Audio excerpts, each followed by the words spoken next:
So hello guys, welcome back to my new video. In this video we are going to talk about the myocardial infarction जो एक disorder है, cardiovascular disorder है। आज हम इस चीज को जानेंगे कि मायोकार्डियल इन्फेक्शन एक्चुअली में होता क्या है। So okay let get start our lecture from the new slide. ठीक है, हमने मायोकार्डियल इन्फेक्शन में ये होता है कि जो हमारी कोरोनरी आर्टरीज होती है, जो ऐसी आर्टरीज जो हमारी हार्ट को ऑक्सीजनेटेड ब्लड सप्लाई करती है, क्योंकि हार्ट एक मस्कुलर ऑर्गन है और इसको कहीं ना कहीं इसको भी न्यूट्रिएंट्स एंड ऑक्सीजन की सप्लाई चाहिए। अगर इस चीज में ब्लॉकेज आता है, अगर कोरोनरी आर्टरी में ब्लॉकेज आता है, कोरोनरी आर्टरी में जब ब्लॉकेज आता है तो हमारी जो हार्ट की मसल्स है वो कहीं ना कहीं उनमें डेथ होने लगता है, कहीं ना कहीं नेक्रोसिस फॉर्म होने लगता है, जिसके चलते मायोकार्डियल इन्फ्रेक्शन ऑकर होता है। ठीक है,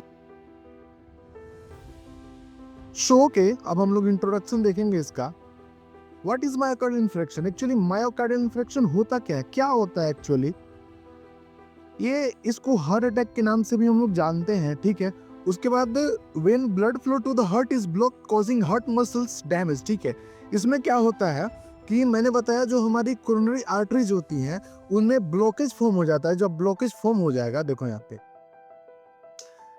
जब उनमें ब्लॉकेज फॉर्म हो जाएगा तो एक्चुअली वहाँ पे होगा क्या, जब ब्लॉकेज फॉर्म हो गया तो हमारी जो हार्ट की मसल्स है, जो हार्ट की मसल्स है उनमें क्या होगा, अब सेल अचानक से उसमें डेथ होकर होने लगेगी। ठीक है, तो इसके चलते क्या होगा, हमारा मायोकार्डियल इन्फ्रेक्शन होकर होगा। ठीक है, उसके बाद क्या, medical emergency that requires immediately treatment. इसमें क्या होगा, अचानक से आपको मेडिकल इमरजेंसी की जरूरत पड़ेगी कि मतलब ऐसा केस होता है जो अचानक पता चलता है, मतलब जब तक ये अपने सिम्टम्स दिखाता है तब तक ये बहुत ज्यादा सीवियर हो जाता है। ठीक है, आप इमेज में देख सकते हो ये कोरोनरी आर्टरीज है और इसमें यहाँ पे प्लग्स फॉर्म हो चुका है, तो जिसके चलते जो ब्लड का फ्लो है वो कहीं ना कहीं कम हो गया हमारे कोरोनरी आर्टरी में, जिसके चलते जो हमारी हार्ट की मसल्स है, मायोकार्डियम लेयर है, वो कहीं ना कहीं नेक्रोसिस स्टार्ट होने लगा है। ठीक है, उसके बाद हम लोग कॉजेज देखेंगे कि एक्चुअली में किन किन कारणों के चलते मायोकार्डियल इन्फ्रेक्शन होकर होता है। ठीक है, तो हमारा फर्स्ट है वो एथेरोस्क्लेरोसिस। एथेरोस्क्लेरोसिस एक मेन कॉज है जिसके चलते जो हमारी हार्ट की मसल्स है उनमें क्या होता है, डैमेज स्टार्ट होने लगता है जब कोरोनरी आर्टरीज में एथेरोस्क्लेरोसिस फॉर्म हो जाता है। इसमें देखो क्या, narrowing of the arteries due to cholesterol buildup. जब कोलेस्ट्रॉल उसमें जो प्लग्स बिल्डअप हो जाते हैं हमारे कोरोनरी आर्टरीज में, तो उसके चलते मायोकार्डियल इन्फ्रेक्शन हो जाता है। उसके बाद क्या है, ब्लड क्लॉट। ब्लड क्लॉट बोले तो थ्रोम्बस होता है, ये क्या करता है, ब्लॉक करता है पूरी कोरोनरी आर्टरी को। कैसे करता है भाई, उसके पीछे का मैकेनिज्म क्या होता है, कैसे ये चीजें होकर होती है? तो मैकेनिज्म ये होता है कि जैसे मान लो तुम्हारी कहीं पे कोरोनरी आर्टरीज में किसी की प्लग्स फॉर्म हुई है। ठीक है, जब प्लग्स फॉर्म हो जाती है, इसको मैं इमेज से बताऊंगा। ठीक है, एक सेकेंड वेट करना। कोरोनरी आर्टरी स्पाज्म भी कहीं ना कहीं एक रीजन है जिसके चलते हमारी जो मायोकार्डियल इन्फ्रेक्शन है वो ओकर हो सकती है। इसमें क्या होता है, सडन नर्विंग ऑफ एन आर्टरी। हमारी आर्टरी क्या होती है, सडन नर्विंग हो जाती है, मतलब स्टीप हो जाती है, कंस्ट्रिक्ट हो जाती है अचानक से हमारी जो आर्टरी है। ठीक है, उसके बाद क्या होगा, इम्बोलिज्म एक ऐसा कारण है जिसके चलते क्या होता है कि हमारी जो आर्टरीज है वो कहीं ना कहीं ब्लॉक हो जाती है। ठीक है, अब हम सारी चीजों को इमेज से देखते हैं, इमेज से समझते हैं। ठीक है, ये आप फर्स्ट इमेज देख रहे होगे, इसमें क्या है, एथेरोस्क्लेरोसिस का मैंने बताया कि यहाँ पे देखो हमारी कोरोनरी आर्टरी में एथेरोस्क्लेरोसिस फॉर्म हो चुका है, जिसके चलते क्या होता है, जब एथेरोस्क्लेरोसिस फॉर्म हो जाता है तो हमारी हार्ट के पास इनफ अमाउंट में ऑक्सीजन न्यूट्रिएंट सप्लाई नहीं पहुंच पाता है, क्योंकि हमारी ब्लड नहीं पहुंच पाती है। जब ब्लड नहीं पहुंच पाती है तो न्यूट्रिएंट एंड ऑक्सीजन की सप्लाई कम हो जाती है। जब न्यूट्रिएंट एंड ऑक्सीजन की सप्लाई कम हो जाती है तो वहाँ पे क्या होगा, धीरे धीरे धीरे धीरे करके हमारी जो हार्ट की मसल्स है वो डैमेज होने लगेगी। ठीक है, इसके बाद आप देख सकते हो यहाँ पे ब्लड क्लॉट हो गया। ठीक है, इस इमेज में आप ध्यान से देखना, यहाँ पे ब्लड क्लॉट हो गया। ब्लड क्लॉट होने के भी चलते क्या होता है, कहीं ना कहीं हमारी आर्टरीज ब्लॉक हो सकती है और मायोकार्डियल इन्फ्रेक्शन ओकर हो सकता है। ठीक है, उसके बाद क्या, कोरोनरी स्पाज्म है। कोरोनरी आर्टरी स्पाज्म ये है कि अचानक से हमारी हार्ट जो आर्टरी है वो अचानक से स्पाज्म होने लगती है, अचानक से कंस्ट्रिक्ट होने लगती है। ठीक है, तो जिसके चलते भी ये चीजें ओकर हो सकता है। ठीक है, ये फोर्थ आप लोग इमेज देख सकते हो, ये क्या है बेटा, ये एम्बोलिज्म है। एम्बोलिज्म कहने का मतलब कहीं दूसरी जगह की आर्टरीज में क्या होता है, कमी आता है, जिसके चलते जो हमारी हार्ट की आर्टरी है वहां तक ब्लड फ्लो पहुंच नहीं पाता है, तो सारी चीजें ऐसे मायोकार्डियल इन्फेक्शन ओकर होता है। ठीक है, अब हम इसके रिस्क फैक्टर देखेंगे कि एक्चुअली में कौन कौन से रिस्क फैक्टर होते हैं जिसके चलते हम जो चीज को फॉलो नहीं कर पाते हैं, जो सारी चीजें नहीं कर पाते, इसके चलते जो चीजें हैं मायोकार्डियल इन्फेक्शन ओकर होता है। तो आइए हम देखते हैं इस चीज को। ठीक है, तो एक है मॉडिफिएबल, ऐसा चीज जिसे हम लोग ठीक कर सकते हैं, जिसे हम लोग हमारे हाथ में है, मतलब ऐसी चीजें जो हम लोग स्किप कर सकते हैं। ठीक है, तो मॉडिफिएबल में क्या हो सकता है, स्मोकिंग हो सकता है। आप स्मोकिंग से भी कहीं ना कहीं रिस्क फैक्टर है कि आपका मायोकार्डियल इंफ्रेक्शन हो जाता है, ठीक है। यहाँ पे मैंने स्मोकिंग लिखा है, हाई बीपी लिखा है, ठीक है। तो इन दोनों का रीजन जो है सेम है। कैसे होता है इसके पीछे का पैथोफिजियोलॉजी हम बताएंगे, ठीक है। मैंने यहाँ पे क्या लिखा है, स्मोकिंग लिखा है और हाई बीपी लिखा है, ठीक है। इन दोनों के पीछे का रीजन जो है सेम ही है। देखो, स्मोकिंग करने से हमारी बीपी हाई होती है। जब स्मोकिंग करने से बीपी हमारी हाई होती है तो कहीं ना कहीं हमारी वेसल्स की जो अंडरलाइनिंग स्ट्रक्चर है, एंडोथेलियम सेल है, वो कहीं ना कहीं एंडोथेलियम जो टिश्यू है वो कहीं ना कहीं डैमेज होने के चांसेस बढ़ जाते हैं। जब डैमेज होगा वहां पे चीजें, तो वहां पे प्लग्स फॉर्म होने लगेगा, वहां पे फैट एक्यूमुलेट होने लगेंगे, प्लग्स फॉर्म हो जाएगा, जिसके चलते जो ब्लड का फ्लो है वो डिसफंक्शन हो जाएगा। मतलब अगर ब्लड का फ्लो है वो प्रेशर से जाने लगेगा, ठीक है। तो कहीं ना कहीं ये भी मेन रीजन होता है मायोकार्डियल इंफ्रेक्शन होने का, ठीक है। अब देखो, हाई बीपी स्मोकिंग तो हमने देख लिया। अब हाई कोलेस्ट्रॉल का देखते हैं। हाई कोलेस्ट्रॉल का मतलब ये है कि हमारी जो बॉडी में फैट परसेंटेज बहुत ज्यादा हो जाती है, तो कहीं ना कहीं हमारी वेसल्स दबने लगती है।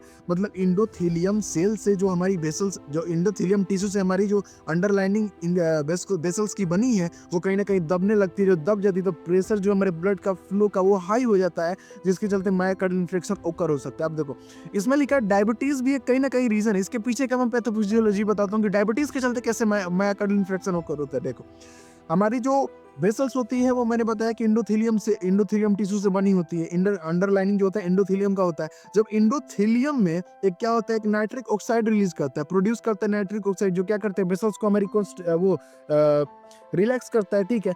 तो डायबिटीज वाले पेशेंट में क्या होता है, वो नाइट्रिक ऑक्साइड हमारी जो वेसल्स है, हमारी जो एंडोथेलियम टिश्यू है, वो कहीं ना कहीं जनरेट नहीं कर पाती है, कहीं ना कहीं प्रोड्यूस नहीं कर पाती है, जिसके चलते क्या होता है, इसमें डाइलेशन नहीं होकर हो पाता है, कंस्ट्रिक्शन होकर हो जाता है, जिसके चलते हमारी जो ब्लड का फ्लो है वो काफी हाई हो जाता है और प्रेशर से जाने लगता है, कहीं ना कहीं ब्लॉकेज भी आ जाता है।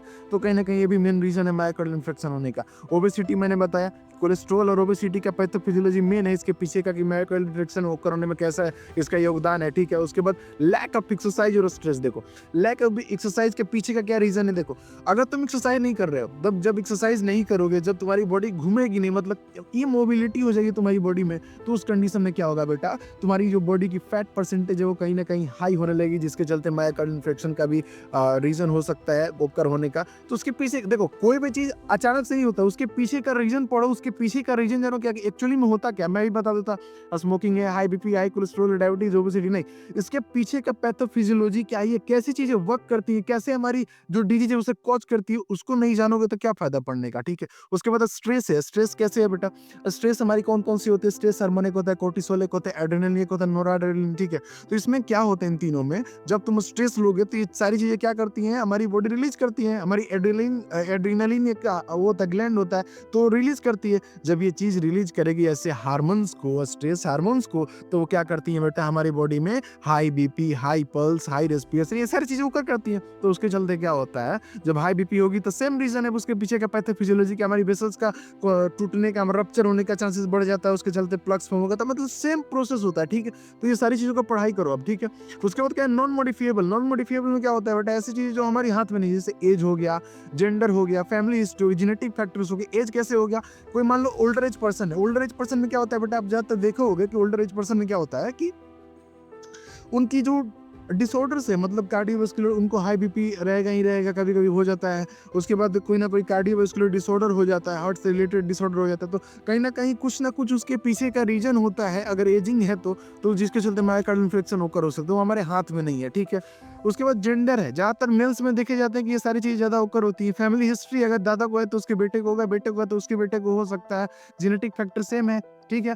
उसके बाद हम देखेंगे अब इसके पैथोफिजियोलॉजी का, ठीक है, कि मायोकार्डियल इंफ्रेक्शन कैसे होकर। देखो, सबसे पहले क्या होता है, हमारे वेसल्स में प्लग फॉर्म होगा, प्लग बिल्डअप होगा हमारी आर्टरीज में। जब प्लग बिल्डअप हो गया बाबू, तो वहां पे क्या होगा, और कौन सी आर्टरीज में प्लग फॉर्म होगा, कोरोनरी आर्टरीज में प्लग फॉर्म होगा, ठीक है। जो हमारी हार्ट में प्रेजेंट होती है coronary artery, right coronary artery, left coronary artery, ठीक है।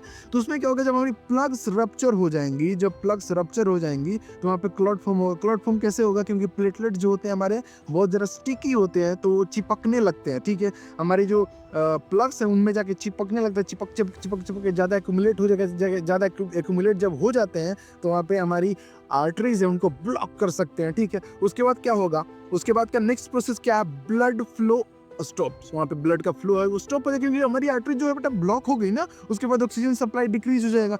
उसके बाद क्या होगा, हार्ट मसल्स डाइज, वहाँ पे हमारी जो हार्ट की मसल्स है वो डेथ होने लगी, जिसके चलते नेक्रोसिस ओकर होता है। उसके बाद मायोकार्डियल इन्फ्रेक्शन, उसी को हम लोग बोलते हैं, नेक्रोसिस को ही बोलते हैं, ठीक है। उसके बाद क्या साइन एंड सिम्टम्स हम लोग देख लेते हैं। क्लासिक सिम्टम्स है, क्या क्या सिम्टम्स है बेटा, severe chest pain, shortness of breath, sweating, diaphoresis, nausea and vomiting and palpitations, ठीक है। स्वेटिंग को हम लोग डायप्रोसिस बोलते हैं, ठीक है, एक्सेसिव स्वेटिंग को। तो सीवियर चेस्ट पेन होगा, आपको सीने में दर्द होगा, सांस लेने में दिक्कत होगा, पसीना ज्यादा आएगा, नोजिया एंड वोमिटिंग होगा, पाल्पिटेशंस, ऐसा ऐसा पाल्पिटेशंस कहने का मतलब ये है कि उसको इंडिविजुअल को ऐसा फील होगा कि उसकी जो हार्ट है वो काफी तेज स्पीड से चल रही है उसके बॉडी में, ठीक है, बहुत ज्यादा तेज चल रही है, ठीक है।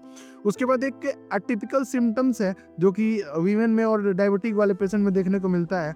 उसके बाद इसमें क्या होता है कि जो शोल्डर और बैक पेन होता है, ठीक है, atypical symptom, actually classic symptoms यही है, लेकिन एटिपिकल सिम्टम्स कभी कभी ये भी देखने को मिलता है, जो में उसका पेन होगा, ठीक है, ये जा लाइन में पेन होगा, उसके बाद शोल्डर में पेन होगा, उसके बाद बैक पेन में होगा, इनडाइजेशन लाइक डिस्कम्फर्ट, उसके बाद उसको इनडाइजेशन होगा, ठीक है, उसके बाद फटीग एंड वीकनेस भी उसको फील होगा। तो ये सारे सिम्टम्स है मायोकार्डियल इन्फेक्शन होने के, मतलब मायोकार्डियल इन्फेक्शन जब ओकर हो जाता है तो ये सारे सिम्टम्स इंडिविजुअल में देखने को मिलता है, क्योंकि इसमें रेडिएटिंग ज्यादा होता है ना बेटा। अगर हार्ट देखो, मेरे को देखो, यहाँ पे मेरा हार्ट है, तो अगर हार्ट में जब पेन स्टार्ट हो जाता है तो चीजें रेडिएट करती हैं, मेरा जॉ में पेन होगा, मेरे शोल्डर्स में पेन होगा, मेरे बैक में पेन होगा, तो ये रेडिएट कर रही है पेन, ठीक है, इसको बोलते हैं रेडिएटिंग पेन, ठीक है।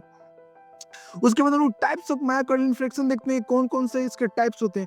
जो हमारा फर्स्ट होता है वो क्या होता है, अस्टेमी होता है। अस्टेमी कहने का मतलब एसटी एलिवेशन मायोकार्डियल इन्फेक्शन। इसमें क्या होता है कि एसटी जो होता है, PQRST, जब ईसीजी कराते हो तो उसमें एसटी जो होता है वो एलिवेट आपको देखने को मिलेगा, पहला टाइप होता है। इसमें क्या होता है, कंप्लीट ब्लॉकेज होते हैं, मोर सीवियर, बहुत खतरनाक होता है अस्टेमी, एसटी एलिवेटेड मायोकार्डियल इन्फेक्शन बहुत खतरनाक होता है, बहुत ज्यादा सीवियर होता है, ठीक है। तो सेकंड है हमारा वो क्या है, non ST elevated myocardial infection, NSTEMI, ठीक है, नॉन एस्टेमी होता है, ठीक है। इसमें क्या होता है, एसटी एलिवेशन नहीं होता है। इसमें क्या होता है कि पार्शियल ब्लॉकेज, मतलब लेस सीवियर होता है लेकिन ब्लॉकेज होता है, लेकिन पार्शियल ब्लॉकेज होता है, लेकिन फर्स्ट वाले में बहुत ज्यादा सीवियर होता है ना। उसके बाद डायग्नोसिस की बात करें हम लोग, क्या करा सकते हैं, ईसीजी करा सकते हैं। ईसीजी में क्या पता चलेगा हमें, ST elevation and ST depression का पता चल जाएगा, ठीक है। उसके बाद हमें ब्लड टेस्ट करा सकते हैं। ब्लड टेस्ट में हमें क्या पता चलेगा, हमें पता चलेगा ट्रोपोनिन INT के बारे में पता चलेगा, CKMB मतलब क्रिएटिन काइनेज के बारे में पता चल जाएगा। देखो ट्रोपोनिन क्या होता है, ट्रोपोनिन एक एंजाइम होता है, कि एंजाइम बोल लो या फिर प्रोटीन बोल लो, जो हमारे हार्ट मसल्स में पाए जाते हैं, और क्रिएटिन काइनेज MB भी हमारे हार्ट मसल्स में पाए जाते हैं। जब हार्ट की मसल्स डेथ होती हैं तो हमारी ये सारी चीजें, जो ट्रोपोनिन है, क्रिएटिन काइनेज MB है, जो क्या होती है हमारी ब्लड के फ्लो में, हमारे ब्लड के फ्लो में जाके प्रेजेंट हो जाती है। तो अगर हम ब्लड टेस्ट कराते हैं, ट्रोपोनिन INT हाई है, क्रिएटिन काइनेज MB हाई है, तो समझो कि हमारी मायोकार्डियल इन्फेक्शन जो है ओकर हो रहा है, ठीक है। तो हम इस चीज से पता लगा सकते हैं, ठीक है। उसके बाद इकोकार्डियोग्राफी करा सकते हैं। इकोकार्डियोग्राफी में क्या होता है बेटा, ये करती है हम लोग हार्ट के फंक्शंस को टेस्ट करने के लिए हम लोग इकोकार्डियोग्राफी कराते हैं, ठीक है। उसके बाद कोरोनरी एंजियोग्राफी क्या एक इमेजिंग टेस्ट है, जिसमें हम लोग क्या पता करते हैं, हम लोग ये पता करते हैं कि ब्लॉकेज तो नहीं है ना हमारी हार्ट के आर्टरीज में, ठीक है।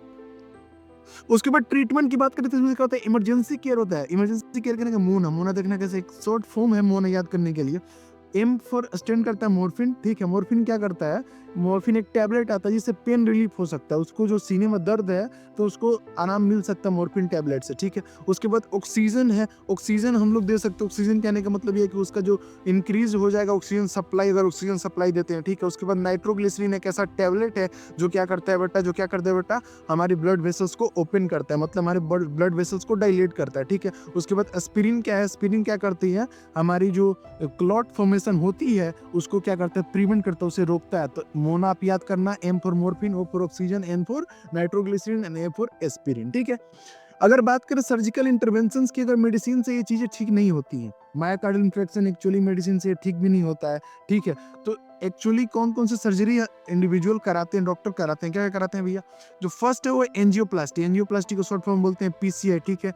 तो इसमें क्या होता है, एंजियोप्लास्टी में क्या होता है, स्टेंट प्लेसमेंट होता है। स्टेंट प्लेसमेंट क्या होता है, एक बैलून लाइक स्ट्रक्चर होता है, जो देखो सबसे पहले कोरोनरी आर्टरीज में ये इसको प्लेस किया जाता है। जो कोरोनरी आर्टरी मतलब जहाँ पे ब्लॉकेज है वहाँ पे प्लेस किया जाता है, प्लेस करके इसको इन्फ्लामेट कर दिया जाता है। इन्फ्लेट एक ऐसा मटेरियल होता है जो बैलून लाइक स्ट्रक्चर में इन्फ्लेट कर दिया जाता है, जो हमारी जहाँ पे ब्लॉकेज है उसको ओपन कर देता है और ब्लड का फ्लो कंटिन्यू कर देता है, ठीक है। उसके बाद सेकंड की बात करें वो क्या होता है, कोरोनरी आर्टरी बाईपास ग्रेफ्टिंग, इसको शॉर्ट फॉर्म बोलते हैं हम लोग CABG, ठीक है। इसमें क्या एक्चुअली होता है, बाईपास ब्लॉक आर्टरी, इसमें एक्चुअली क्या होता है कि जो हमारी हार्ट की जो आर्टरीज है वो ब्लॉक हो चुकी है, तो वहां से एक अल्टरनेट वे जनरेट किया जाता है।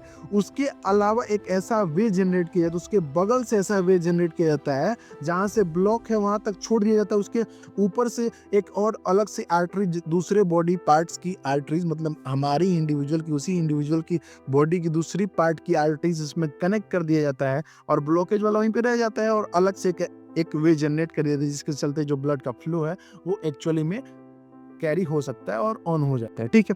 अगर नर्सिंग मैनेजमेंट की बात करें तो क्या होता है, मॉनिटर वाइटल साइंस हमें करना पड़ता है, उसका बीपी, उसके SpA2, हार्ट रेट सब मॉनिटर करना पड़ता है। प्रोफाइल्ड ऑक्सीजन थेरेपी, उसको ऑक्सीजन O2 सप्लाई देना पड़ता है, उसके कॉम्प्लिकेशंस देखने पड़ते हैं, रिदमियाज देखने पड़ते हैं, हार्ट फेलियर देखने पड़ते हैं, ऑफर साइकोलॉजिकल सपोर्ट देखने पड़ते हैं, इनकोरेज लाइफ स्टाइल चेंजेस देखने पड़ते हैं, educate medications and follow ups देखने पड़ते हैं, ठीक है।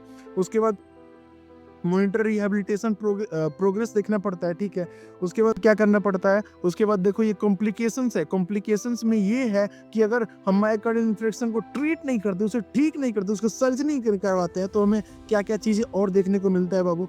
तो सबसे पहले कार्डियक अरेस्ट आपको देखने को मिलेगा। कार्डियक अरेस्ट एक ऐसा डिसऑर्डर है जो क्या होता है, इसमें जो हमारी आर्टरीज है वो पूरी तरीके से ब्लॉक हो जाती हैं, हमारी जो हार्ट है पूरी तरीके से फंक्शन करना बंद कर देती हैं, कुछ भी काम ही नहीं करता है, क्योंकि सेल नेक्रोसिस ज़्यादातर ओकर हो जाता है इसमें, ठीक है। यही बात करें हार्ट फेलियर की, तो हार्ट फेलियर काम करना बंद कर देता है हमारी हार्ट। इसमें क्या होता है, जो हार्ट है वो इनफ अमाउंट में ऑक्सीजन जो है वो जनरेट, जो हार्ट है वो इनफ अमाउंट में ब्लड का फ्लो है वो आउटपुट, कार्डियक आउटपुट इसका कम हो जाता है, मतलब इनफ अमाउंट में ब्लड हमारे बॉडी में वो क्या करता है, मतलब इवोल्व नहीं कर पाता है, मतलब फेंक नहीं पाता है, ठीक है। और क्या होता है, अरे एरिथमियाज हो जाएगा। एरिथमियाज कहने का मतलब ये है कि हमारी हार्ट की जो फंक्शन है, कभी ज़्यादा कॉन्ट्रैक्शन कभी ज़्यादा रिलैक्सेशन होकर होने लगेगा, ठीक है। उसके बाद कार्डियोजेनिक शॉक है। इस शॉक में क्या होता है कि हमारी हार्ट जो है फिर से वही चीज़ की जो इनफ अमाउंट में जो ब्लड का फ्लो है वो नहीं करा पाएगी। जो इनफ अमाउंट में जो हार्ट जो जितना कार्डियक आउटपुट जनरेट करता है वो उतना जनरेट नहीं कर पाएगा। उसके बाद जो पेरिकार्डाइटिस है वो हो सकता है, उसके पेरिकार्डियम में स्वेलिंग आ जाएगा, ठीक है। पेरिकार्डियम एक आउटर लेयर होता है हमारे हार्ट का, यही चीज़ें होती हैं, उसमें क्या होता है, इन्फ्लेमेशन। सो अगर ये वीडियो आपको इन्फॉर्मेटिव लगा तो हमारे चैनल को लाइक करें, सब्सक्राइब करें and don't forget to press the bell icon, और जितना हो सकता है वीडियो को शेयर करें, क्योंकि एक एक शेयर और एक एक सब्सक्राइबर और एक एक लाइक हमको मोटिवेट करता है कि एक नए नए टॉपिक पे हम लोग वीडियो बनाते रहे, ठीक है। तो हमारा जो मेन एम है वो BSc नर्सिंग और GNM नर्सिंग के सारे जो सिलेबस है, जितने मेडिकल स्टूडेंट के सारे सिलेबस है, वो अपने प्लेटफॉर्म पे सबको एक एक करके सारी टॉपिक को क्लियर करना। तो आप वीडियो को बहुत ज़्यादा मैक्सिमम शेयर करो ताकि आपके फ्रेंड्स भी इस वीडियो को देखें और काफ़ी उनको बेनिफिट हो उनके पढ़ाई में, उनके नोट्स बनाने में। So thanks and have a great day, और वीडियो को ज़्यादा से ज़्यादा शेयर करो, ठीक है। बाय।